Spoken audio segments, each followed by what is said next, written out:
안녕하세요. 생각 4차원입니다. 이제 대선이 얼마 안 남았네요. 근데 요즘 대선은 뭐 토론회 하고 있죠. 거기서 국힘 쪽에서 자꾸 쓸데없는 얘기로 태클을 거는 것 같아가지고 이렇게 얘기를 꺼내게 됐습니다. 일단 커피 120원. 이거는 19년도 영상이었어요. 그거를 좀 보시고 판단하길 바랍니다. 이제 뭐 제가 링크를 걸 순 없고, 그 당시에 이제 계곡 상인들한테 그 백숙 같은 것만 팔지 말고 거기 정비한 다음에 좀 더 계곡에 방문하는 사람들을 위해서 깨끗하게, 그리고 여러분들이 그 계곡 상인들이 닭을 팔아도 돈을 사실 엄청 많이 남아요. 닭 한 마리가 제가 알기로 한 5,000원 미만이기 때문에 보통 거기서 시키면 5만 원에서 10만 원 사이고, 술도 먹잖아요. 그러면 진짜 많이 남습니다. 이제 그런 업체 말고도 다른 방법으로 돈을 벌 수 있다. 너무 그 계곡을 점유하려고 하지 마라. 보여주기 식으로도 할 수 있다. 그래서 커피 가게 얘기를 한 거거든요. 전망을 얘기하기 위해서. 거길 점거하지 말고 거기를 개방을 해서 사람들을 볼 수 있게끔, 계곡을 볼 수 있게끔 하자는 얘기였고요. 제가 생각하는 취지는 그렇습니다. 전 뭐 이재명 후보님한테 뭐 얘기를 들은 건 아니니까. 영상을 봤을 땐 그랬습니다. 그리고 이제 두 번째가 지금 이준석이 얘기한 것 같은데, 호텔 경제학 얘기였습니다. 그리고 이제 기본소득 관련해서 이제 까려고 그 얘기를 꺼낸 거죠. 일단은 호텔 경제학 얘기를 보면 뭐 제가 봤을 때도 오류는 있는 것 같아요. 왜냐면 일단은 원래 이런 목적으로 만든 그림은 아니잖아요. 그러니까 호텔에다 이제 돈을 주고, 그러면 그 돈을 받은 호텔은 무언가를 자꾸 하겠죠. 근데 여기는 이제 오류가 있어요. 그 돈을 받고 안 쓸 수도 있어요. 근데 여기는 무조건 이제 쓸 거다라고 이렇게 돼 있는 거고, 그 다음에 마지막 가면 문제가 이제 6번이 취소를 하잖아요. 네, 이게 가장 큰 문제긴 하죠. 근데 이제 실제로는 이제 너무 좋은 쪽만 보고 판단을 한 거죠. 그리고 원래 이게 이쪽에 쓰려고 했던 게 아니라는 얘기가 있습니다. 이제 기본소득이나 이런 선순환에 대해서 부정적인 걸로 하려고 했었는데, 이제 그걸 긍정적으로 보자, 장점을 보자, 이런 식으로 했었던 것 같아서, 그래서 저는 이제 큰 개념과 이제 취지만 보자고 얘기하고 싶어요. 뭐냐면, 이게 어쨌거나 기본소득 얘기잖아요. 이거 AI로 만든 거라서 글자도 이상하고 그림도 이상합니다. 소멸성 지역 화폐로 지급을 하게 되면 보완이 가능합니다. 아까 그 호텔 경제학도. 그리고 뭐 이렇게 하게 되면 인플레이션이 나타난다, 뭐 그런 얘기도 하고 있는데, 지금은 우리 경제가 침체기입니다. 인플레이션이 이미 왔고요, 전쟁 때문에. 그래서 인플레이션은 다른 방법으로 잡을 수 있어요. 불가능하다고 생각하지 마시고, 왜냐면 재정기획부가 왜 있습니까? 한국은행도 있고 금리도 있고 다른 방법으로 잡을 수 있습니다. 그리고 이 소비를 내수로만 생각한다면 그렇지만 전 지구적으로 생각을 해서 수출에도 활용을 하게 되면 인플레이션을 얼마든지 그 제어할 수 있다고 저는 생각하거든요. 여러 가지 방법이 있으니까. 통화정책도 있고, 기본소득은 통화정책에 들어가긴 하지만 세금도 저희가 제어할 수 있잖아요. 그래서 충분히 가능하다고 생각을 하고요. 이렇게 지급을 했을 때 이 지역을 활성화시키고 그 후에 다시 세금으로 걷어들이는 방식. 호텔 경제학을 표현하면 이렇습니다. 정부가 먼저 사람들에게 지역화폐를 줍니다. 그러면 여러 가게에다가 쓰겠죠. 이렇게. 그러고 이 사람은 어쨌거나 어느 곳에서는 일을 할 겁니다. 그러면 그 소득으로 세금을 납부하겠죠. 그리고 이 가게들도 소득이 생기니까 당연히 세금을 납부할 겁니다. 빨간색은 세금, 파란색은 그 돈의 흐름입니다. 그리고 녹색은 가게들끼리도 돈 번 사장님들이 서로 거래할 거예요. 무언가 사고 팔고. 그렇게 해서 경제가 순환이 된다는 게 지역 화폐인 거고, 그러니까 화폐 승수고요. 통화 승수. 그리고 이거를 3개월 안에 쓸 수 있게끔, 지역 화폐로 받은 돈은 6개월 안에 이제 정부에다가 이제 환전을 요청하고 현금으로 바꿔서 가게들이 쓰겠죠. 그런 식으로 해서 순환이 되게끔 하는 게 기본소득 플러스 지역 화폐, 소멸시효가 있는 지역 화폐인 겁니다. 이렇게 하게 되면 호텔 경제학에다가 소멸성 지역 화폐를 넣고서 경제순환을 시키게 되면 충분히 선순환 효과를 이뤄서 국가 경제를 활성화시킬 수 있습니다. 왜 이 말씀을 드리냐면, 재정기획부나 문재인 정부, 조중동 국힘은 아니라고 계속 주장을 하지만, 실제로 이재명 아저씨가 코로나 시기에 경기도만 하겠다고 해서 정부가 어쩔 수 없이 전 국민 대상으로 지역화폐를 줬죠. 소멸성을 해서. 그때 효과가 우리나라 경제를 세계 5위 안에 들어주게 했습니다. 다른 나라가 쓴 돈에 진짜 10분의 1도 안 되는 돈으로, 평균은 뭐 비슷비슷하겠지만 우리나라는 거의 10배 효과를 냈어요. 저는 사실 지역화폐는 반대했던 주의였는데, 왜냐, 돈이 있는데 왜 굳이 지역화폐를 만드냐. 근데 코로나 시기나 경제 활성화, 지역 활성화를 위해서는 지역화폐가 필요한 것 같아요. 특히 소멸성 있는 걸로.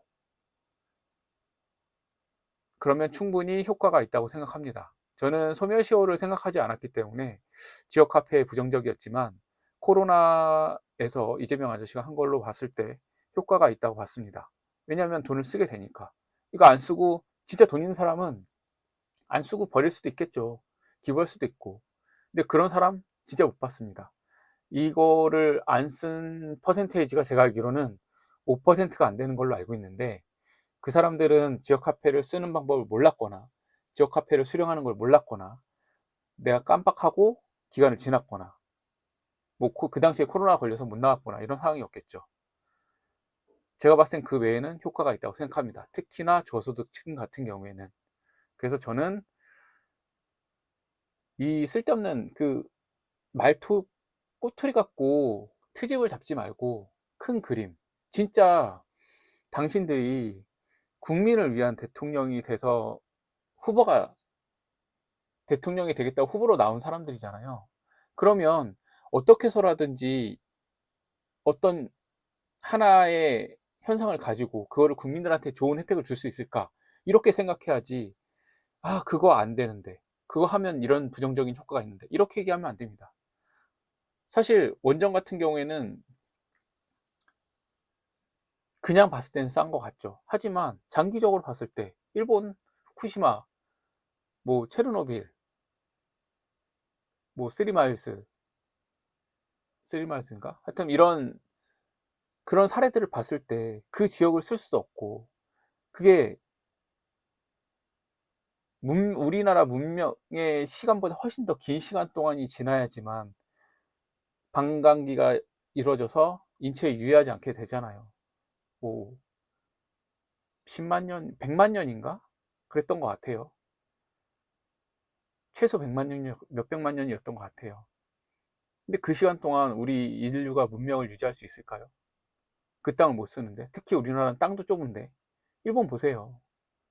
그 땅 못 가잖아요. 못 쓰잖아요. 문제 없다고 하잖아요. 진짜 문제가 없으면 왜 방류합니까? 그거 생활수로 쓰고 식수로 쓰고 하면 되지.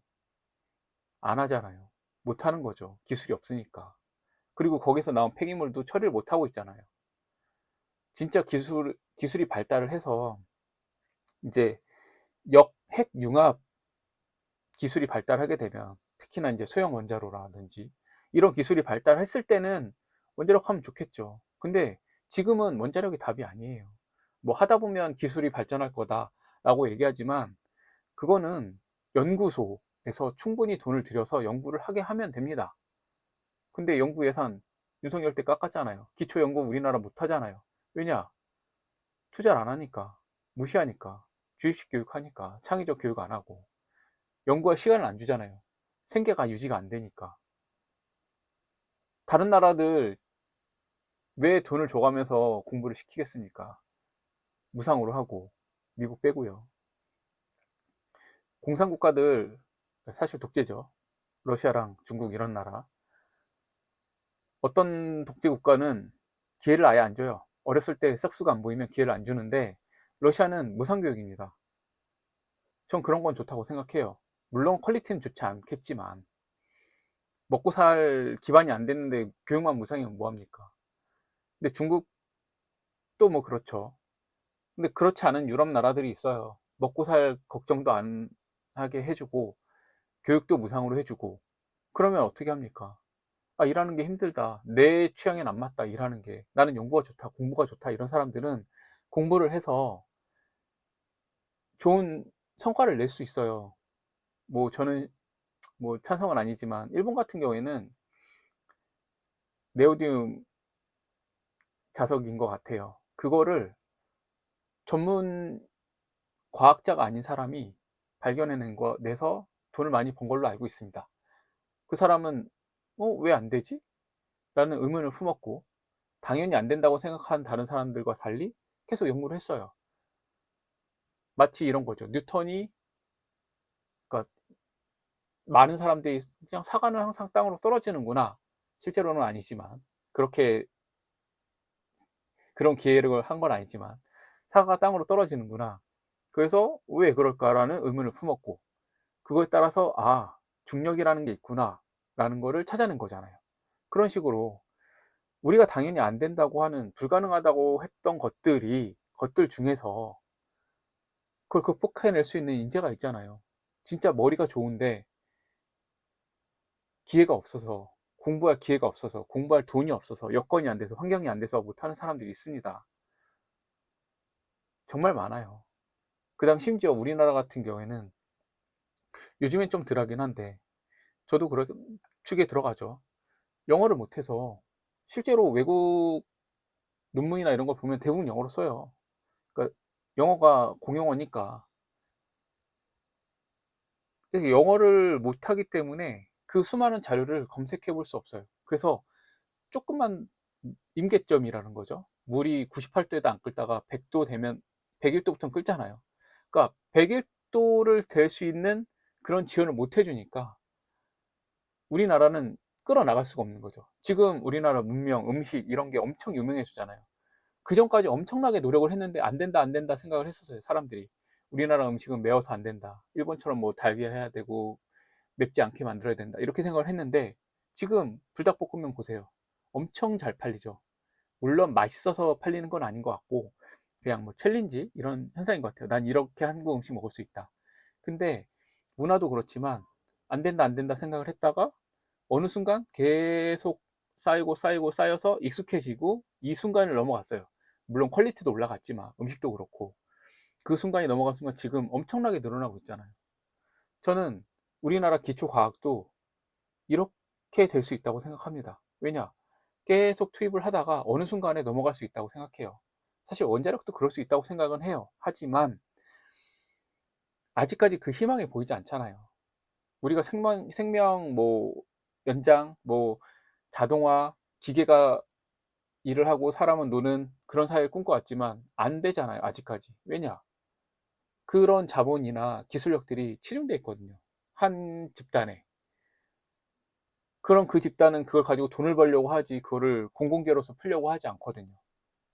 이번에 SK 사태를 보세요. 원래 국가 건데 대통령의 욕심으로 자기 걸로 하기 위해서 사위한테 주고서 결혼했잖아요. 근데 거기서 문제가 생겼잖아요. 무려 3년 전에 문제가 생긴 거를 이제서야 발견했잖아요. 그런데도 배째라 하고 나오고 있잖아요.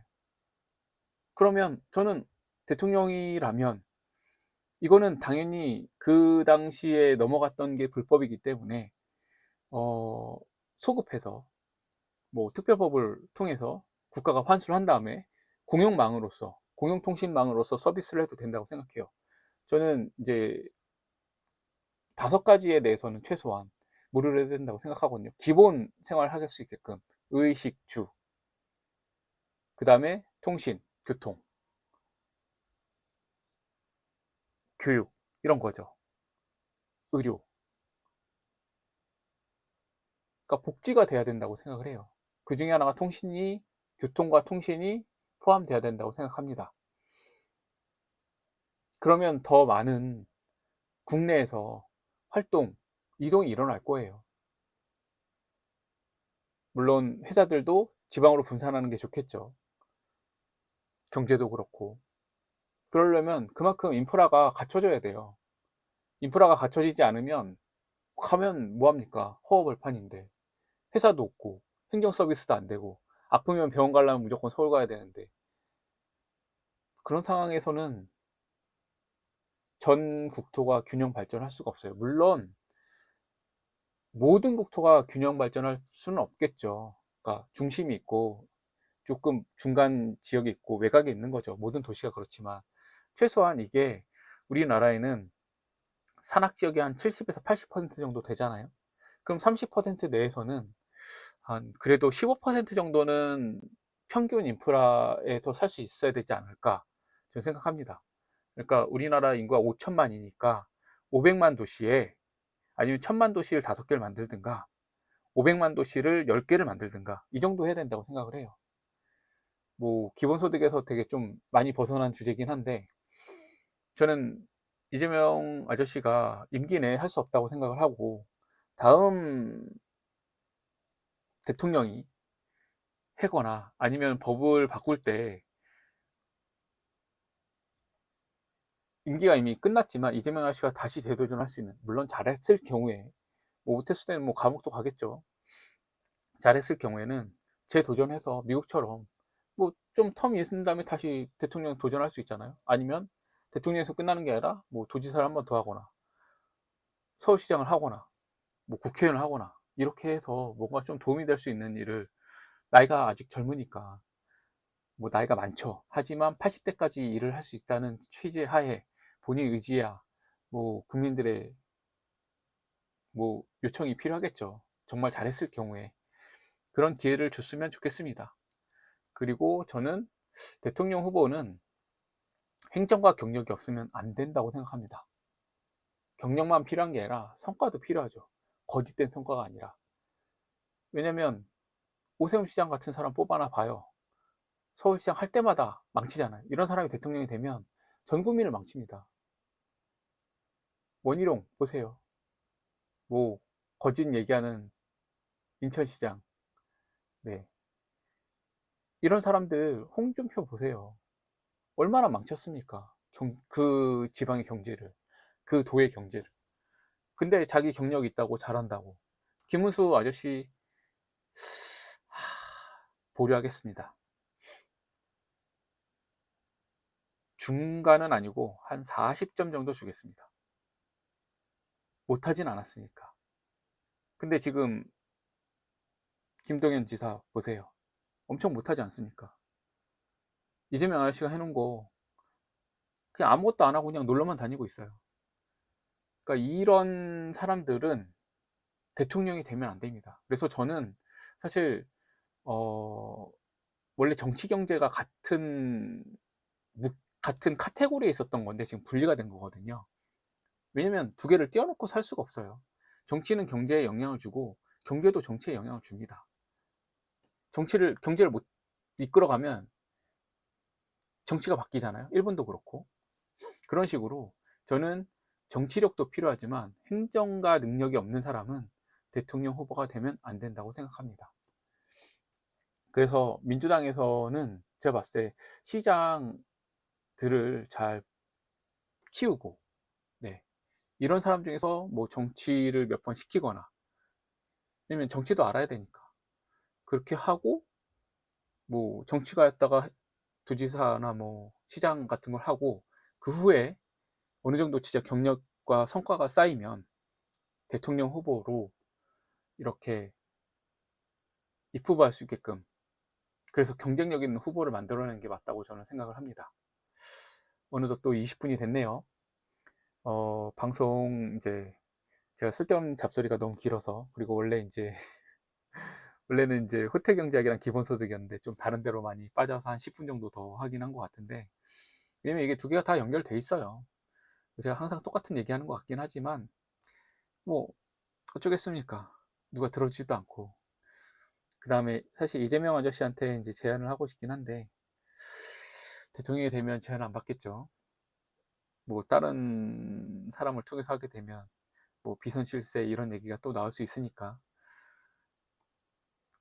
뭐 누군가 보게 된다면 이재명 아저씨에게 뭐 그쪽 캠프에 전달해 주시길 바랍니다. 그리고 지금 저는 사실 지금 캠프 마음에 들지 않아요. 왜냐면 문재인 대통령 때 얘기했던 것처럼 지금 표를 얻기 위해서, 진짜 그런지 모르겠지만, 진짜 통합을 위해서 그런지 모르겠지만, 나라에 반했던 세력들이 너무 많이 들어가고 있어요.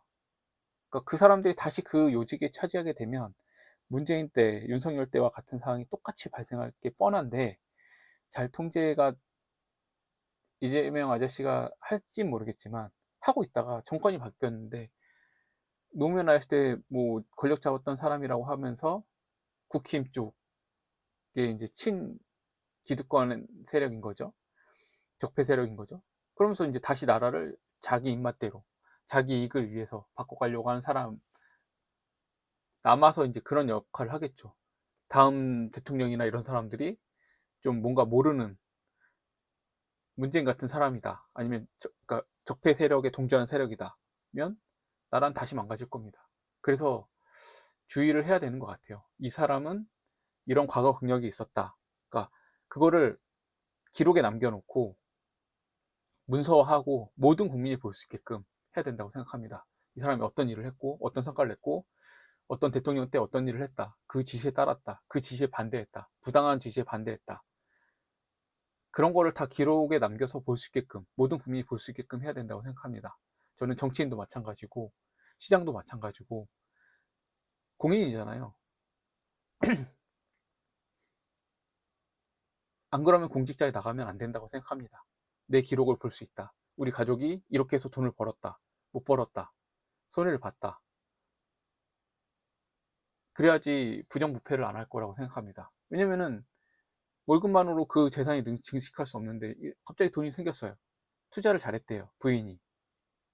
그럴 수는 있겠죠. 하지만 윤석열 때 얘기했지만 권력 있는 사람들한테는 법의 적용을 받지 않아요. 가난한 사람들만 적용을 받아서 힘이 없는 사람들만 검찰에 털리죠.